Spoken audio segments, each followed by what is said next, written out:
pengeluaran-pengeluaran yang mubazir, pengeluaran-pengeluaran yang alasan untuk nyolong, saya ingin dihentikan, dibersihkan.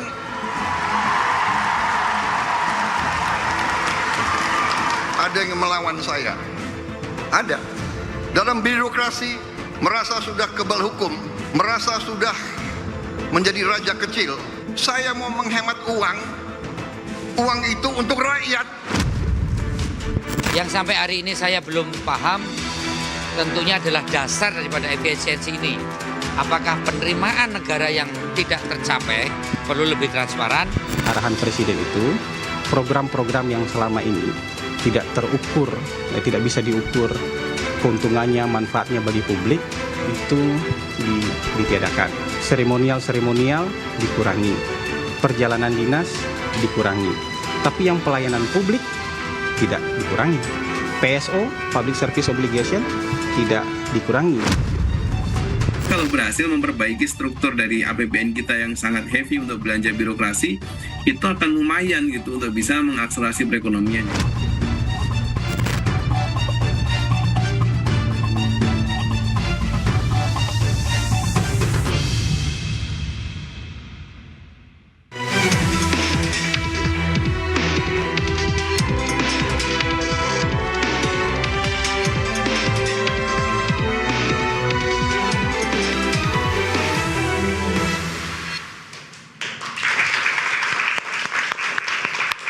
Selamat malam pemirsa, setelah 100 hari dilantik, Presiden menerbitkan instruksi efisiensi. Dan anggaran sejumlah kementerian lembaga dan transfer daerah dipangkas mencapai 306,669 triliun rupiah. Dan niat hemat yang disebut Presiden demi rakyat dinilai pengamat memiliki sejumlah konsekuensinya terutama kepada publik. Gelombang PHK, berkurangnya kualitas pelayanan publik, hingga perlambatan pertumbuhan ekonomi. Tetapi kemarin pemirsa, Presiden sempat menyebut ada raja kecil yang melawan efisiensi anggaran yang menjadi amanatnya. Siapakah raja kecil yang dimaksud dan apa dampak efisiensi anggaran untuk rakyat? Bersama saya Aryo Ardi, inilah Interupsi Prabowo. Ada yang melawan soal efisiensi anggaran. Dan sudah hadir bersama kami malam hari ini, di sebelah kanan saya ada Mbak Adita Irawati, Jubir Kantor Komunikasi Kepresidenan. Selamat malam Mbak Adita. Selamat malam Mas Aryo. Ada Mas Muhammad Haikal, politisi Partai Gerindra, juga Wakil Ketua Komisi 11 DPR. Selamat malam Mas Haikal. Selamat malam. Dan di sebelah kiri saya ada Mas Obedillah Badrun, analis sosial politik dari UNJ Jakarta. Selamat malam Mas. Selamat malam Mas. Sehat Mas? Sehat alhamdulillah. Selesai masalah ya? Selesai udah. Dan Mas Huda, Nailul Huda, Direktur Ekonomi Deselio. Selamat malam Mas Nailul Huda. Malam juga Mas Aryo. Dan juga mahasiswa dan mahasiswi dari UNJ Jakarta. Selamat malam, terima kasih sudah hadir bersama kami malam hari ini. Dan langsung saja saya akan membuka acara ini dengan bertanya langsung kepada Mbak Dita. Mbak Dita, hari ini Menteri PU mengatakan akan ada studi banding ketiga negara, Turki, Mesir, dan India, untuk desain kantor yudikatif dan legislatif di IKN. Kami ingin mengkonfirmasi apakah benar itu arahan langsung dari Presiden, Mbak Dita? Ya, yang jelas apa yang kemudian dilakukan oleh para menteri tentunya sesuatu yang juga sudah dikonsultasikan ya. Dan seperti yang juga disampaikan juga bahwa yang namanya pembangunan IKN itu tetap akan dijalankan ya. Dan bahwasanya kemudian Kementerian Teknis ini akan melakukan studi banding. Tentu ini ada tujuan untuk tadi ya, bagaimana nantinya IKN betul-betul bisa menjadi sebuah ibu kota secara politis di mana ada yudikatif, legislatif, dan eksekutif semua ada di sana. Begitu. Dan ini apakah menjadi bagian juga dari obrolan ketika Presiden Erdogan datang ke Jakarta dan Bogor 2 hari lalu, Mbak Dita, dengan Presiden Prabowo? Bisa saja demikian ya, karena ketika bertemu dengan Pak Presiden Erdogan kan memang salah satu yang dibahas soal itu ya, hal-hal yang mungkin bisa dikerjasamakan antara Indonesia dan Turki. Baik, kita balik ke masalah kita malam hari ini, Mbak Dita, soal efisiensi anggaran. Ketika seorang presiden membicarakan hal ini atau mengutarakan hal tersebut kepada publik, tentunya ini eskalasinya tuh sudah meningkat, Mbak. Apakah sebelumnya sudah pernah dibahas di sidang kabinet atau rapat kabinet, Mbak? Ya, sebenarnya dalam berbagai kesempatan, bahkan ketika beliau masih dalam pencalonan ya, bicara soal efisiensi birokrasi itu ada di dalam program prioritas Presiden ya. 17 program prioritas, salah satunya adalah efisiensi anggaran dan birokrasi. Lalu ketika beliau terpilih, ini langsung kan beliau dalam 3 bulan pemerintahannya langsung itu direalisasikan. dengan menyampaikan bahwa harus dilakukan efisiensi dalam rangka untuk bisa mengembalikan itu kepada rakyat. Jadi program-program yang dirasa tidak berdampak langsung kepada rakyat, tidak mendorong produktivitas rakyat, itu harus coba dikurangi. Dan kalau kita ibaratkan, mungkin ini sudah sering dengar ya, bahwa kalau tubuh kita ini terlalu banyak lemak, otot ini tidak komposisinya tidak banyak, ini kita bergerak kan juga jadi kurang ya. Kesehatan dalam anggaran ini juga kurang. Itulah mengapa yang namanya otot itu adalah program-program yang dampaknya itu masif buat masyarakat. Dan ini arahan Pak Presiden dari awal gitu ya kepada para pembantunya. Harus dilakukan efisiensi karena program-program ini harus bisa memberikan dampak langsung kepada rakyat. Seperti layanan publik ya, kemudian juga kepada yang namanya yang bisa menciptakan lapangan kerja. Kemudian juga yang bisa memberikan produktivitas masyarakat jadi meningkat. Itu adalah hal-hal yang harus menjadi prioritas. Sementara lemak-lemaknya tadi, yang hal-hal yang mungkin kurang punya dampak kepada masyarakat harus bisa dikurangi. Baik, saya ke Mas Ubedillah. Mas Ubed, ketika seorang presiden mengutarakan sesuatu hal ke publik, apa sih maksud yang Anda cermati dari pernyataan Presiden Prabowo di Surabaya Senin lalu? Ya, saya kira sebetulnya agenda efisiensi itu menunjukkan atau membenarkan bahwa pemerintahan sebelumnya itu buruk. Pemerintahan Pak Jokowi maksudnya? Iya. Jadi anggaran yang tidak efisien. Bahkan saya sampai kaget juga sampai nilainya hampir 300, kurang lebih 300 triliun kan. 306. Berarti 10% dari APBN. Bayangkan. Jadi selama ini betapa banyak anggaran yang dipermainkan oleh pemerintahan sebelumnya. Ini catatan saya pertama.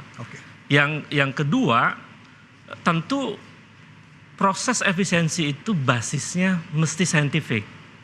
Jadi ada argumen-argumen ilmiah yang mesti dibangun. Apa sih alasan pokok kemudian harus dilakukan efisiensi itu? Bukan sekedar narasi bahwa kita ingin untuk kepentingan rakyat, ternyata juga tidak kok. Faktanya misalnya, anggaran pendidikan yang merupakan mandatory spending ikut dikurangi. 20% itu ikut dikurangi. Jadi untuk rakyat yang mana? Jadi saya kira proses efisiensi itu menurut saya yang dilakukan saat ini itu tidak transparan, tidak menunjukkan prinsip-prinsip good governance sebetulnya. Transparan dong, jelaskan argumennya. Bukan hanya melihat data anggaran, oh ini lebih nih, lebih kurang. Ataukah mungkin sebenarnya fungsi dari kementerian lah yang bisa membelejeti di mana harusnya transparansi dan juga detail anggaran per mata anggaran untuk dijelaskan kepada publik, Mas Ubed? Iya, saya kira itu. Lalu bahas skala prioritas. Artinya ketika Presiden menjelaskan cukup secara global saja, secara general saja, tetapi detailnya itu adalah tugas dari masing-masing menteri. Iya, karena Presiden ini kan sebetulnya juga representasi dari negara ya. Ketika Presiden menyampaikan bahwa betapa pentingnya efisiensi, para menteri mesti menafsirkan secara rasional. Tidak kemudian gerasa-gerusu begitu, membabi buta, pokoknya efisiensi.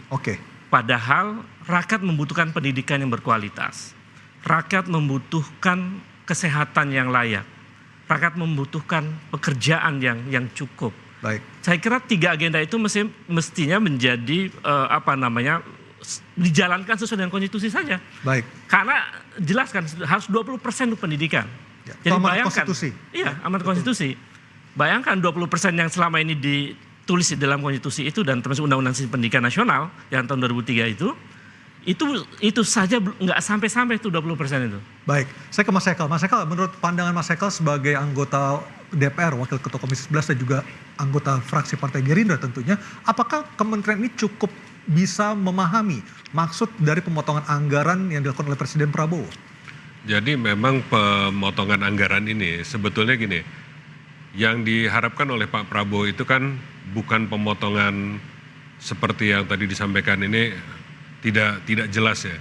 Beliau itu kepengen supaya setiap rupiah yang dibelanjakan oleh pemerintah, kan kita sering dengar ada jargon spend better. Nah, ini realisasinya harus benar-benar spend better.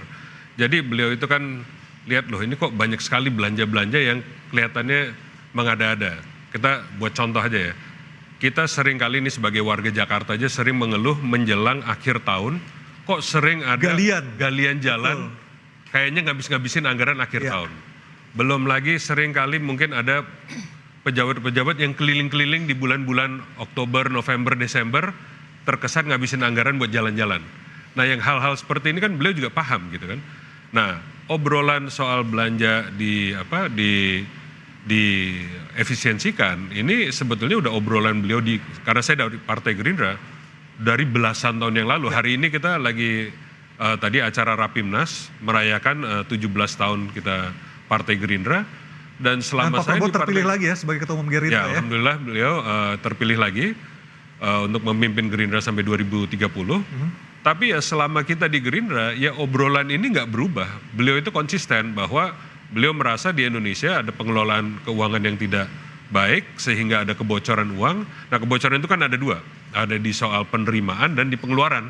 Nah, hari ini yang ditanganin dulu di soal pengeluaran. Oke. Nah, di pengeluaran ini kan macam-macam. Nah, tapi salah satu yang kita lihat kasat mata lah, beliau bilang, masa di dalam anggaran pemerintah di bulan-bulan akhir itu ada belanja ATK bisa 40-an triliun. Mau beli apa 40-an triliun? Apa, itu disposal emang kita masih sekali pakai buang ya. Nggak punya handphone bisa kirim-kiriman data gitu kan. Belum lagi belanjanya pejabat-pejabat itu 45 triliun untuk ke luar negeri dan seterusnya. Nah, yang begini-begini kan sebenarnya bisa dipakai buat lebih baik untuk keperluan rakyat. Nah, itulah yang kita fokuskan. Saya ke Mas Huda. Mas Huda, dari Selius melihatnya apakah yang dilakukan oleh Pak Prabowo ini sudah tepat? Tadi kalau dari Mas Umed kan intinya adalah harus lebih detail lagi supaya masyarakat paham gitu loh. Apa sih sebenarnya tujuan dari pemerintah? Silakan Mas Huda. Ya, yang pertama seperti ini. Kita melihat bahwa jikalau Prabowo sudah memikirkan lama untuk efisiensi anggaran ini, menutup kebocoran dan sebagainya, tentunya ketika pengesahan Undang-Undang APBN kemarin, itu jangan lupa Undang-Undang APBN itu disahkan zamannya Prabowo. Desember. Walaupun memang pembahasannya sudah mulai dari September, Oktober. Apa itu salah itu? Undang-Undang APBN itu disahkannya masih pemerintah Pak Jokowi di bulan September. Kalau yang Desember kan nggak ada pembahasan juga kan? Nggak ada, Pak. Ada revisi. Di Desember ada juga sebenarnya. Di Desember nggak ada, Pak. Ada Kalau ada saya pasti tahu lah, saya anggota DPR. Ya, saya juga membaca berita bahwa itu memang ada undang-undang ketika pengesahan di September, kemudian ada pembahasan lagi di DPR hingga Desember itu untuk beberapa program. Makanya kalau kita lihat sebenarnya ini juga tidak menjadi tanggung jawab pemerintahan sebelumnya sebenarnya. Nah, itu yang pertama.